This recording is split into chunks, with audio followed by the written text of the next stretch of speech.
जय हिंद। आज का जो टॉपिक होने वाला है हमारा वो है प्रोसेस के बारे में।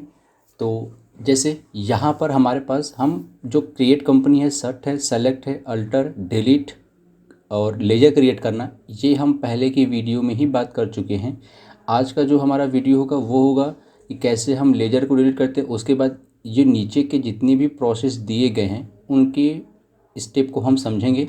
तो चलिए शुरू करते हैं। पहला जो दिया गया है कि हाउ टू डिलीट लेजर, हम लेजर को कैसे डिलीट करेंगे। तो सबसे पहले आपको देखेंगे तो इसमें आपको प्रोसेस यहाँ पर लिख दिया गया है, ठीक है। तो ये प्रोसेस का पीडीएफ आपको डिस्क्रिप्शन में मिल जाएगा। यहाँ पर अकाउंट इन्फो में आ जाएंगे, लेज़र में आ जाएंगे। तो सबसे पहले हम अपना लेज़र चेक कर लेते हैं कि कौन कौन सा लेज़र बना हुआ है। हमारे पास ये लेज़र बने हुए जो कि कैश और प्रॉफिट लॉस का पहले से बना होता है। हमने 3-4 लेज़र और अभी बनाया हुआ है। जैसे अब इसमें से अमन का हमें लेज़र डिलीट करना है तो मैं आ जाऊँगा अल्टर वाले ऑप्शंस में और यहाँ पर अमन को सेलेक्ट करके Alt+D बटन प्रेस करूँगा। चूँकि यहाँ पर ध्यान दीजिएगा एक चीज़ कि अगर आप इसकी अगर एंट्री पास हुई हो तो एंट्री पास होने के बाद अगर आप वाउचर को लेजर को डिलीट करने आएंगे तो वो डिलीट नहीं होगा। तो अभी मैं Alt+D प्रेस कर रहा हूँ तो ये आपका डिलीट नहीं हो पा रहा है। क्यों? क्योंकि मैंने अमन के नाम से वाउचर एंट्री पास कर दिया है। तो उसको चेक करने के लिए हम आ जाएंगे डिस्प्ले में। डिस्प्ले में आने के बाद यहाँ पर आपको दिया गया डे बुक। तो यहाँ पर देखेंगे अमन से 2 एंट्री पास हुई है, एक सेल्स की, एक रिसिप्ट की। तो मुझे ये वाउचर को पहले डिलीट करना पड़ेगा। मैं यहाँ से वाउचर को डिलीट कर दे रहा हूँ। तो दोनों अमन का वाउचर डिलीट होने के बाद अब आ जाएंगे अकाउंट इन्फो, लेज़र और यहाँ पर अल्टर। अल्टर में अमन का यहाँ से वाउचर को सेलेक्ट कर लेंगे। उसके बाद अब यहाँ पर Alt+D बटन प्रेस करेंगे तो यहाँ पर डिलीट का ऑप्शन दे देगा और यहाँ पर ये इंटर है। अब देखेंगे तो यहाँ पर अमन का लेजर डिलीट हो चुका है। अगला जो प्रोसेस हमारा है how to enable purchase return को ही हम डेबिट नोट के नाम से जानते हैं और सेल्स रिटर्न को क्रेडिट नोट के नाम से जानते हैं। तो कैसे ऑन करेंगे? तो सबसे पहले हम ये बात कर लेते हैं कि ये हमारा डेबिट नोट क्रेडिट दिखेगा कहाँ पर। तो जैसे हम अकाउंटिंग वाउचर में आएंगे, यहाँ पर देखेंगे तो परचेज के नीचे यहाँ पर डेबिट नोट दिया गया है और यहाँ पर सेल्स के नीचे क्रेडिट नोट, लेकिन ये हाईलाइट नहीं है। हाईलाइट कैसे होगा? स्केप से बैक करके F11 बटन प्रेस करेंगे, अकाउंटिंग फीचर, और यहाँ पर देखिए इंटर प्रेस करके नीचे आ जाएंगे और यहाँ पर लिखा हुआ है कि use debit and credit note, इस ऑप्शन को यस कर लेंगे। उसके नीचे दिया गया क्रेडिट नोट का इनवॉइस मोड, इसको भी यस, और डेबिट नोट का इनवॉइस मोड, इसको भी यस। इन तीनों को यस करने के बाद कंट्रोल ए कर देंगे, ऑल एक्सेप्ट। अब आकर अकाउंटिंग वाउचर में इंटर प्रेस करेंगे तो देखेंगे तो हमारा यहाँ पर क्रेडिट नोट और डेबिट नोट ऑन हो गया। इसका प्रयोग हम कब करते हैं? जैसे परचेस करने के बाद यदि हमें कोई सामान वापस करना होगा तो हम डेबिट नोट में एंट्री कर लेते हैं। यदि सेल्स करने के बाद अगर कोई सामान वापस होता है ग्राहक द्वारा तो हम किस में एंट्री करते हैं? क्रेडिट नोट में एंट्री कर लेते हैं। अगला जो हमारा ऑप्शन है वो है how to enable memorandum voucher. Memorandum voucher क्या होता है कि जैसे इसका जो प्रभाव होता है ये आपके ट्रायल बैलेंस पर कोई प्रभाव नहीं डालता है, न तो इसका प्रभाव किसी व्यक्ति के खाते पर पड़ता है। इसको कैसे इनेबल करेंगे इसके हम प्रश्न को भी एक हम अलग से वीडियो में बात कर लेंगे, लेकिन अभी हम प्रोसेस के बारे में बात कर रहे हैं। तो कैसे हम मेमोरेंडम को इनेबल करेंगे उस प्रोसेस को चेक कर लेते हैं। तो यहाँ पर आप ही देखेंगे तो यहाँ पर F10 है ना, तो F10 मेमो लिखा हुआ, लेकिन ये डिसेबल के रूप में। इसको इनेबल कैसे करेंगे? F11 बटन प्रेस करेंगे, अकाउंटिंग फीचर, और इंटर प्रेस करके यहाँ पर आ जाएंगे और यहाँ लिखा हुआ है कि use reversing general and optional voucher, इस ऑप्शन को यस कर देंगे और यहाँ से कंट्रोल ए बटन। जैसे इसको एक्सेप्ट करेंगे अब देखेंगे तो यहाँ पर हमारा F10 यानी कि इसका शॉर्टकट क्या है? Ctrl+F10 जैसे प्रेस करेंगे तो ये हो गया मेमोरेंडम वाउचर।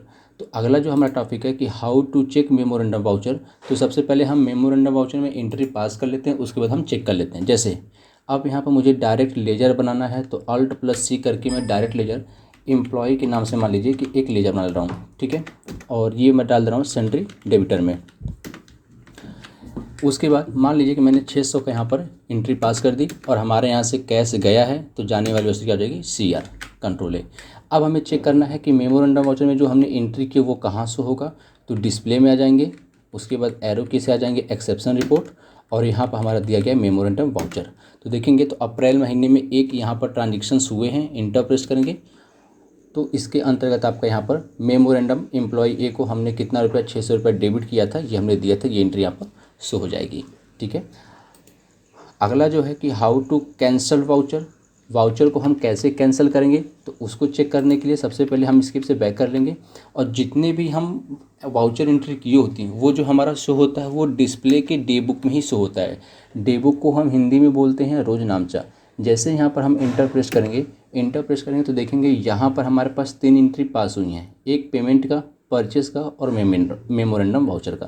तो हमें जो भी वाउचर को डिलीट करना होगा तो हम उस वाउचर क्या करेंगे, पहले सेलेक्ट करेंगे। जैसे मान लीजिए कि हमें पेमेंट की एंट्री को डिलीट करनी है तो इंटर प्रेस करेंगे और यहाँ पर Alt+D बटन प्रेस कर लेंगे और यहाँ से ये डिलीट। देखेंगे तो हमारा पेमेंट का जो एंट्री क्या हो गया वो डिलीट हो गया। अगला जो प्रोसेस है हाउ टू कैंसिल वाउचर ना, मैंने बता देखिए हाउ टू डिलीट वाउचर मैंने ये बता दिया। अब कैंसिल करना है तो कैंसिल कैसे करेंगे, जैसे मान लीजिए कि हमें ये मेमोरेंडम वाउचर जो हमने एंट्री पास की उसको कैंसिल करना है तो डिस्प्ले डे बुक और यहाँ से मेमोरेंडम वाउचर को इंटर प्रेस करके यहाँ पर Alt+X बटन प्रेस करेंगे तो यहाँ से क्या इंटर प्रेस करेंगे तो ये आपकी एंट्री देखेंगे मेमोरेंडम वाउचर के यहाँ पर कैंसिल लिख दिया। लेकिन जैसे एंट्री यहाँ पर इंटर आप प्रेस करेंगे तो वह यहाँ पर आपको उसके अमाउंट के बारे में जानकारी नहीं मिलेगी, लेकिन ये बाहर आपको लिख दिएगा कि हाँ ये वाउचर क्या हो गया है, कैंसिल हो गया है। ठीक है, अगला जो है कि how to check cancel voucher. अगर हमने किसी वाउचर को कैंसिल किया है तो उसको कैसे चेक करेंगे, तो हमने किसको कैंसिल किया है, मेमोरेंडम वाउचर को। स्केप से बैक कर लेंगे, आ जाएंगे यहाँ पर एक्सेप्शन रिपोर्ट और मेमोरेंडम के नीचे देखेंगे तो यहाँ पर क्या दिया गया है, कैंसल्ड वाउचर। इंटर प्रेस करेंगे और यहाँ पर देखेंगे तो एक मेमोरेंडम की जो वाउचर है उसकी एंट्री क्या की गई है, कैंसिल की गई। यहाँ से हम चेक कर लेंगे। तो कोई भी वाउचर अगर आप कैंसिल करते हैं तो हम एक्सेप्शन रिपोर्ट में आके देख सकते हैं। अगला जो हमारा है कि how to enable cash in journal voucher, यानी कि आपका जब टैली ERP9 नया इंस्टॉल करते हैं तो जनरल वाउचर में कैश पहले से इनेबल नहीं होता है। ये कंपनी हमारी पुरानी हो चुकी है तो इसमें मैंने जनरल को ऑन कर लिया है तो अभी शो होगा, लेकिन जब आपकी नई कंपनी होगी, आप नया इंस्टॉल किए रहेंगे सॉफ्टवेयर को, तो उसमें आपका शो नहीं होगा। जैसे मैं यहाँ पर F7 बटन प्रेस करूँ, देखेंगे तो यहाँ पर कैश का पहले से दिख रहा है, लेकिन यदि आप में नहीं दिखता है तो आप क्या प्रेस करेंगे, जनरल वाउचर में F7 बटन प्रेस करने के बाद F12 बटन और इंटर प्रेस करके आएंगे तो यहाँ लिखा हुआ है कि allow cash account in journal voucher, इस ऑप्शन को यस कर लेंगे। जैसे इस ऑप्शन को यस करके एक्सेप्ट करेंगे तो यहाँ पर आपको कैश का लेजर देखने को मिल जाएगा। ठीक है, अगला जो है कि how to check customer ledger account. Customer ledger account का मतलब है कि जैसे मान लीजिए कि हमने यहाँ पर कोई एंट्री पास की, हम एक बार चेक कर लेते हैं। डिस्प्ले डे बुक, यहाँ पर हमने देखिए हमने अंकुर से परचेज़ किया है तो कस्टमर लेजर हमारा कस्टमर कौन हो गया, अंकुर। अब हमें अंकुर को कितना रुपया देना है तो ये अगर हमें चेक करना है तो आ जाएंगे display day book, account book, ledger और यहाँ से अंकुर को सेलेक्ट कर लेंगे। तो यहाँ पर देखिए हमने अंकुर के लेजर में हमने परचेज़ कितना किया था, 5000 का परचेज़ किया था। तो ये हमें पेमेंट करना है किसको, अंकुर को। ठीक है, अगला जो हमारा है how to enable double entry mode. अब डबल एंट्री मोड और सिंगल एंट्री मोड क्या है उसको समझते हैं। स्केप से बैक कर लेंगे। यहाँ पर अगर हम अकाउंटिंग वाउचर में आ रहे हैं और F4 से लेके हम F7 तक कोई भी बटन प्रेस करें या F6 तक, तो देखेंगे आपका CR और DR के रूप में आ रहा है, पेमेंट में भी आ रहा है, कंट्रा में भी आ रहा है ना। तो ये हमारा डबल एंट्री मोड है। लेकिन जब आपका टैली नया इंस्टॉल किए रहेंगे तो उसमें आपका पहले से ही सिंगल मोड इनेबल होता है। तो कैसे उसको हम डबल मोड में चेंज करेंगे, तो F12 बटन प्रेस करेंगे। यहाँ पर देखिए लिखा हुआ है कि use single entry mode for payment, receipt और कंट्रा, यानी कि इन 3 वाउचर के लिए हम सिंगल एंट्री मोड यूज़ कर सकते हैं।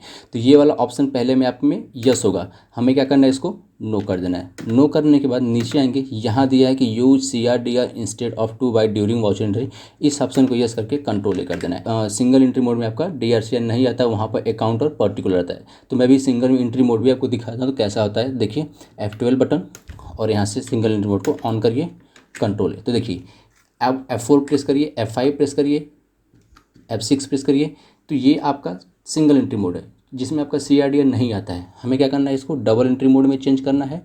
F12 बटन और यहाँ से सिंगल एंट्री मोड को नो करिए और ये आपका यस हो जाएगा, कंट्रोल करिए। तो आप देखेंगे तो ये आपका CR/DR के रूप में आ गया है।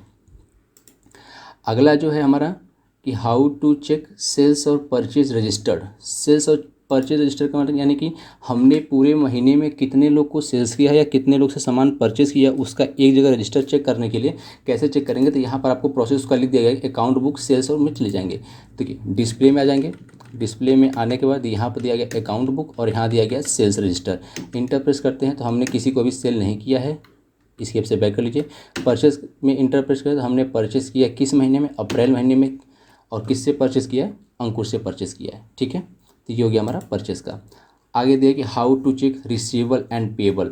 रिसीवेबल का मतलब हमें किससे कितना रुपया लेना है, और पेएबल का मतलब हमें कितना रुपया किसको देना है। अब ये वाउचर में तभी, इस ऑप्शन में तभी हमारी एंट्री से होगी जब हमारी एंट्री बिल वाइज होगी। जैसे मैंने एक बिल वाइज एंट्री पास की है जो कि अंकुर से ही है, परचेज के बिल नंबर पर ही है। ठीक है, तो स्केप से बैक करते हैं, इसको चेक कर लेते हैं। स्केप से आ जाएंगे स्टेटमेंट ऑफ अकाउंट, आउटस्टैंडिंग, और यहाँ दिया गया रिसीवेबल। इंटर प्रेस करेंगे तो यहाँ पर कोई एंट्री पास नहीं हुई है। रीज़न ये कि मैंने किसी को सेल नहीं किया कि मैं उससे पैसा रिसीव करूँगा, मैंने क्या किया है, परचेज़ किया है। अब जब मैं परचेज़ किया हूँ तो मुझे पैसा पेमेंट करना है, तो वो किस में दिखाएगा, पेएबल में दिखाएगा। इंटर प्रेस करते हैं, देखिए अंकुर को कितना पेंडिंग अमाउंट पड़ा हुआ है, 5,000 का पेंडिंग अमाउंट पड़ा हुआ है।